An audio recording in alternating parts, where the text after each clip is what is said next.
10월 9일 새벽 예배를 하나님께 드리겠습니다. 다 같이 기도하시겠습니다. 하나님 감사합니다. 오늘도 이렇게 좋은 날 주시고 하나님 이렇게 비가 많이 오는 와중에도 저희가 안전하게 거할 수 있고 비를 피할 수 있는 장막을 또 허락하심을 너무나 감사합니다. 저희들 항상 감사함으로 멈추는 것이 아니라 저희보다 못한 사람들, 저희 비 가운데 또 피해를 입고 힘들어하는 사람들, 이 경기가 어려워서 하나님 배고픈 사람들을 위해서 항상 기도하고 할 수만 있다면 도울 수 있는, 섬길 수 있는 저희들 되게 하여 주시옵소서. 하나님께서 허락하신 이 하루 정말 빛과 소금의 역할을 하며 항상 하나님께 영광 돌리는 삶 사는 저희 모두가 되게 하여 주시옵소서. 감사합니다. 예수님의 이름으로 기도드립니다. 네. 우리 찬송가 435장 찬양하시겠습니다. 나의 영원하신 기업 435장입니다.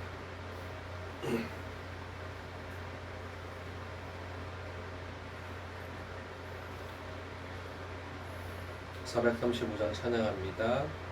나의 영원하신 기여 생명보다 귀하다.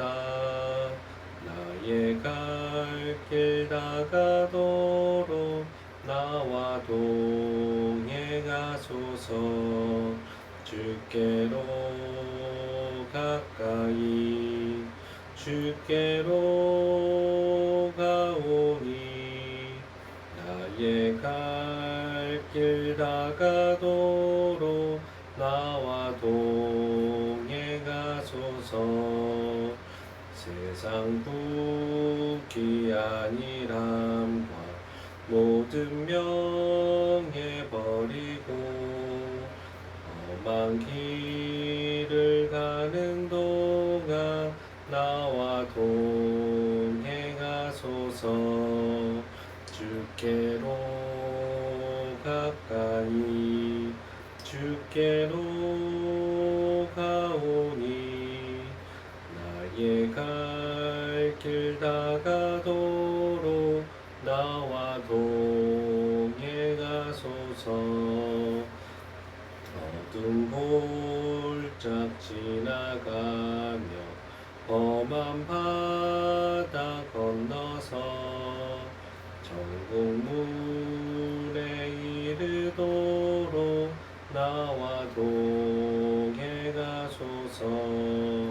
주께로 가까이 주께로 가오니 나의 갈 길 다가도록 나와 동행하소서.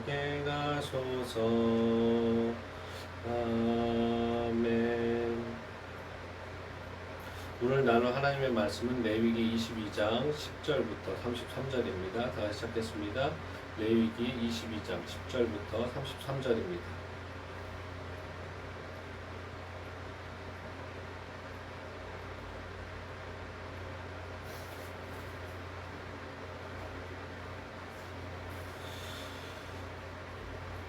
레위기 22장 10절부터 33절 우리 한 목소리로 같이 읽습니다. 일반인은 성물을 먹지 못할 것이며 제사장의 객이나 품금도 다 성물을 먹지 못할 것이니라. 그러나 제사장이 그의 돈으로 어떤 사람을 샀으면 그는 그것을 먹을 것이며 그의 집에서 출생한 자도 그렇게 하여 그들이 제사장의 음식을 먹을 것이며 제사장의 딸이 일반인에게 출가하였으면 거제의 성물을 먹지 못하되 만일 그가 과부가 되든지 이혼을 당하든지 자식이 없이 그의 친정으로 돌아와서 젊었을 때와 같으면 그는 그의 아버지의 몫의 음식을 먹을 것이나 일반인은 먹지 못할 것이니라. 만일 누가 부지 중에 성물을 먹으면 그 성물에 그것의 5분의 1을 더하여 제사장에게 줄지니라. 이스라엘 자손이 여호와께 드리는 성물을 그들은 속되게 하지 말지니 그들이 성물을 먹으면 그 죄로 인하여 형벌을 받게 할 것이니라. 나는 그 음식을 거룩하게 하는 여호와이니라. 여호와께서 모세에게 말씀하여 이르시되 아론과 그의 아들들과 이스라엘 온 족속에게 말하여 이르라. 이스라엘 자손이나 그 중에 거류하는 자가 서원 제물이나 자원 제물로 번제와 더불어 여호와께 예물로 드리려거든 기쁨께 받으심이 되도록 소나 양이나 염소의 흠 없는 수컷으로 드릴지니 흠이 있는 것은 무엇이나 너희가 드리지 말 것은 그것이 기쁘게 받으심이 되지 못할 것임이니라. 만일 누구든지 서원한 것을 갚으려 하든지 자의로 예물을 드리려 하여 소나 양으로 화목 제물을 여호와께 드리는 자는 기쁘게 받으심이 되도록 아무 흠이 없는 온전한 것으로 할지니 너희는 눈먼 것이나 상한 것이나 지체에 배임을 당한 것이나 종기 있는 것이나 습진 있는 것이나 비루 먹은 것을 여호와께 드리지 말며 이런 것들을 제단 위에 화제물로 여호와께 드리지 말라. 소나 양의 지체가 더하거나 덜하거나 한 것은 너희가 자원 제물로는 쓰려니와 서원 제물로 드리면 기쁘게 받으심이 되지 못하리라. 너희는 고환이 상하였거나 치였거나 터졌거나 배임을 당한 것은 여호와께 드리지 말며 너희 땅에서는 이런 일을 행하지도 말지며 너희는 외국인에게라도 이런 것을 받아 너희의 하나님의 음식으로 드리지 말라. 이는 결점이 있고 흠이 있는 것인지 너희를 위하여 기쁘게 받으심이 되지 못할 것임이니라. 여호와께서 모세에게 말씀하여 이르시되 소나 양이나 염소가 나거든 이래 동안 그것의 어미와 같이 있게 하라. 여덟째 날 이후로는 여호와께 화제로 예물을 드리며 기쁘게 받으심이 되리라. 암소나 암양을 막론하고 어미와 새끼를 같은 날에 잡지 말지니라. 너희가 여호와께 감사제물을 드리려거든 너희가 기쁘게 받으심이 되도록 드릴지며 그 제물은 그 날에 먹고 이튿날까지 두지 말라. 나는 여호와니라. 너희가 내 계명을 지키며 행하라. 나는 여호와이니라. 너희는 내 성호를 속되게 하지 말라. 나는 이스라엘 자손 중에서 거룩하게 함을 받을 것이니라. 나는 너희를 거룩하게 하는 여호와요 너희의 하나님이 되려고 너희를 애굽 땅에서 인도하여 낸 자니 나는 여호와이니라. 아멘. 오늘은 믿음은 행함으로 증명됩니다 라는 제목으로 하나님 말씀 나누겠습니다. 본문의 전반부인 10절부터 16절은 제사장 개인 및 그 가문에 속한 자들의 성물 취식 관련 규례를 계속해서 어제에 이어서 다루고 있습니다. 또한 성물 취식 규례를 통해서 우리에게 다시 한번 거룩하게 구별된 자로서 성결한 삶을 살아가는 자만이 하나님을 섬기는 자가 될 수 있음과 또 하나님의 은혜를 입을 수 있는 자가 될 수 있음을 재차 강조하고 있습니다. 계속해서 17절부터 33절은 자원에서 드리는 희생 제물의 조건과 기타 희생 제물 관련 규례를 다루면서 최종적으로 하나님의 계명에 대한 순종을 촉구하고 있습니다. 그런데 제사장 성결 규례에서 이처럼 희생 제물의 조건을 다루는 것은 그것이 하나님께 바쳐진 성물로서 제사장의 성결과 밀접한 연관이 있기 때문입니다. 그리고 희생 제물 가운데서도 오직 자원에서 드리는 것과 자원제와 관련하여 말씀하고 있는 것은 의무제는 따로 강조하지 않더라도 제사장이 흠이 없는 제물로 선별하여 드릴 것이지만 이 자원에서 드리는 자원제는 백성이 자원에서 드리는 제사이기에 백성들이 제물을 어떻게 선별할 수 있을지 혹시라도 실수할까봐 또 흠이 있는 것을 제물로 드릴 것 같기에 하나님께서 친절하게 이 선별에 대해서도 오늘 강조하고 계신 것입니다. 오늘은 특별히 본문 중에서 31절이 주는 영적 교훈을 살펴보겠습니다. 31절 우리 한 목소리 같이 읽습니다. 너희는 내 계명을 지키며 행하라. 나는 여호와이니라. 이 구절을 보면 하나님께서는 이스라엘 백성들에게 당신의 계명을 지켜서 행하라고 말씀하시면서 그 뒤에 마지막에 나는 여호와이니라 라는 말씀을 계속해서 붙이시는 것을 우리는 읽어보며 알 수 있습니다. 하나님께서 이 말씀을 덧붙이신 이유는 이 말씀을 통해서 왜 이스라엘 백성들이 하나님의 계명을 지켜야만 하는지를 명확하게 하시기 위한, 강조하시기 위함이었습니다. 즉 하나님께서는 이스라엘 백성들의 조상의 하나님이요 또한 이스라엘 백성들을 땅에서 건져내어서 자기 백성으로 삼으신 여호와이시기 때문에 그 여호와의 백성된 이스라엘은 마땅히 하나님의 계명을 지켜야만 한다는 것이었습니다. 이처럼 계명 준수는 하나님의 백성된 이스라엘의 의무였기 때문에 만약 이스라엘의 백성들이 이 의무를 준수하지 않는다면 이는 곧 자신들이 하나님의 백성이 아님을 확인하는 것이고 또 하나님을 향한 믿음을 포기하는 것이 되었습니다. 그러므로 이스라엘 백성들은 항상 이 계명을 지켜 행함으로써 자신들의 신앙을 하나님께 고백해야만 했던 것입니다. 이 말씀을 읽는 오늘날 하나님의 백성된 성도인 우리들 역시 하나님의 말씀을 지켜 행함으로써 하나님께 우리의 자신의 믿음을 드러내 보여야 될 것입니다. 물론 오늘 거론한 성경 규례 등의 율법을 아직까지도 문자 그대로 토시 하나 틀리지 않고 지켜야 한다라는 것을 말하는 것이 아닙니다.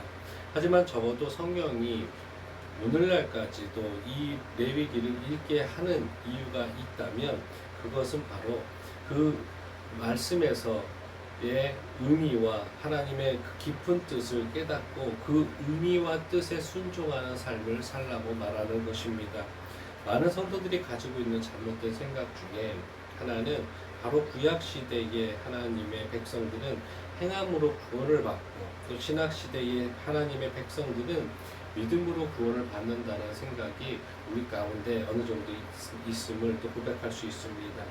이런 생각을 가지고 있는 사람들은 또 하나의 오류에 빠지는 것이 무엇이냐면 그것은 구약시대에는 믿음으로 구원을 받으니까 아무렇게 행동해도 믿음만 있으면 구원을 받게 될 것이라고 생각하는 것입니다.